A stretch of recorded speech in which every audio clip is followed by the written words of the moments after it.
I think it is critical that at the Meidas Touch Network, we continue to tell the stories of these survivors of Epstein, of this horrible child sex trafficking ring that continues to be covered up by the Trump regime, especially after we saw Attorney General Pam Bondi testify yesterday before the House Judiciary Committee. And it was one of the most, if not the most, disgraceful types of testimony I've ever seen or frankly could fathom. She was asked a lot of very serious questions, not just on a partisan basis. We also saw Republican from Kentucky, Thomas Massey, ask Pam Bondi a number of very serious questions, and she would try to answer with, oh, well, you've got derangement syndrome and you're a failed politician. And those were real serious questions. Why were you outing the names of survivors when you had one job to protect the survivors? Why are you continuing to hide and shield and redact the name of co-conspirators and these powerful men who were involved in this sex trafficking ring? Why are you still withholding millions of documents?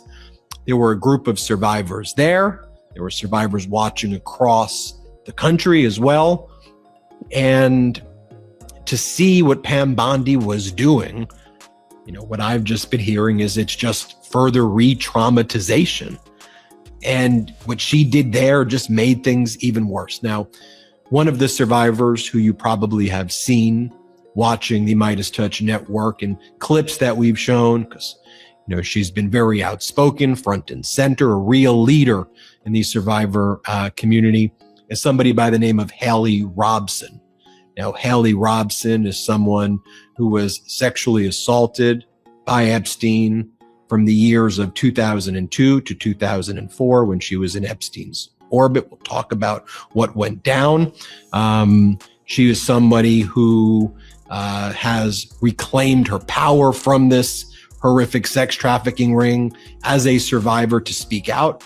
Somebody who is experiencing this re-traumatization by this DOJ over and over again. And we have her here today to share her story with her own words, not just the clips, but to go through this entire ordeal and to shed light on what took place and also why it's just so nefarious what's taking place right now. Let's bring in Haley Robson. Haley, it's great to see you. I wish under better circumstances, of course. But this is your life now. And when Trump and Pam Bondi and Caroline Leavitt say, we just want to move on from this, that's not a luxury that you have to just move on from this. And so this part, the sexual assault, we're going to talk about how you got into his orbit, what happened there. I want to start this interview though by just getting your reaction, obviously, to what you saw with Pam Bondi, what you witnessed as you observed that hearing. You weren't there, you watched it on TV. What was your observation? I mean, I was appalled. I felt like it was definitely her antagonizing a situation. I mean, everybody knows that Trump's name is mentioned in those files alongside with plenty of other elites and politicians and government officials. It's not a secret anymore. And honestly, this is one of the reasons why I didn't want to partake in going to Washington for this specific event. Part of it was because I knew this was going to be what she does. Just like I knew Ghislaine was going to plead the fifth, I knew that this was just going to be a whole show of chaos and deflection. And the entire time, anything that was asked about Jeffrey, Trump, anything that was even related to the files, it was just her being combative and uncooperative. And it was really disrespectful and hard to watch. And her behavior there compounded on, as you mentioned, Ghislaine invoking her Fifth Amendment, even though she spoke with Todd Blanche, Trump's former criminal defense attorney. Mm-hmm. Now she claims, well, even though I've exhausted all of my appeals, but she pretends she didn't, I've got a habeas petition, as though people are stupid and don't realize that technically every prisoner has the right to file a habeas petition. But just because you're filing a frivolous habeas petition doesn't mean that that's an appeal. But you set that aside. You've experienced the DOJ leaking personal identifying information and concealing information about the perpetrators and the co-conspirators while harming the survivor community. Before we go back in time, right now, just what's going through your mind? What's your perspective of just where we are right now, mid-February, based on everything that's happened? I'm not really surprised. I mean, I knew that we were going to be met with resistance and retribution.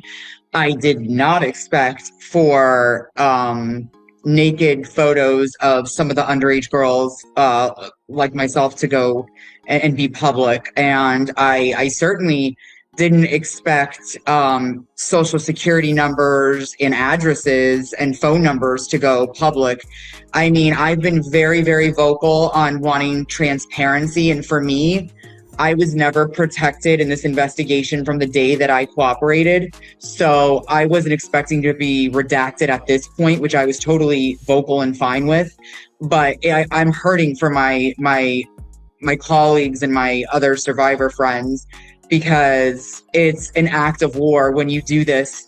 This is what feels like retribution for going against the system and being vocal. And we're just being met with resistance and disrespect. And I think people out there hear, oh, information about the survivors has been leaked. And that, I don't want to say it falls flat, because that's obviously serious, but I like to use very concrete specifics so people know it's not just identifiers. As you say, they're naked photos of underage girls. These are personal identifying information that relates to sexual assault. So can you, before we go back in time a little bit, what are you aware of, whether it's your own information or those of other survivors that you're aware of, in the specifics of what's been out there that's really been causing a lot of trauma?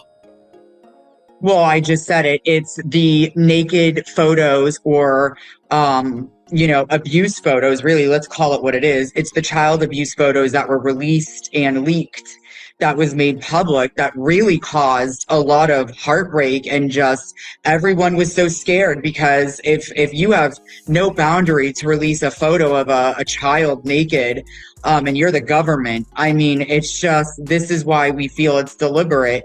So there were definitely photos that were leaked of underage children. Again, I know a couple of the survivor girls, they were saying how they found their address and phone numbers that were released of, I think, like several girls, a handful actually, and IDs, identification cards, those were released. And so when we talk about personal information, you got to think of safety here. Releasing, addresses and phone numbers and social security of victims and survivors of a heinous crime, these girls, their safety is now jeopardized. So you were in Epstein's orbit from 2002 to 2004. We're going to get into some difficult topics to talk about, but first sexually assaulted at the age of 16. Do I have that correct? About the I was raped at 15. He was 22. That's how I lost my virginity. And that was my first experience with a man in my entire life. So that set the tone, I think, for the future. And that following year at 16, I was recruited. And that's when I met Jeffrey.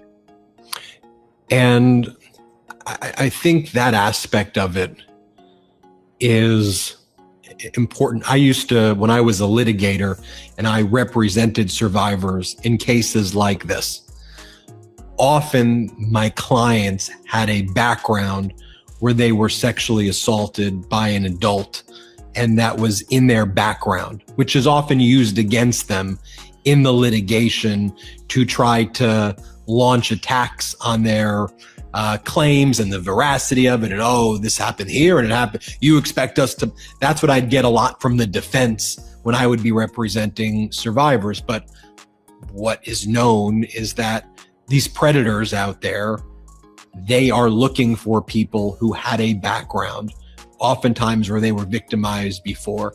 And so, there are photos of you that we have, I think right around the age of when you met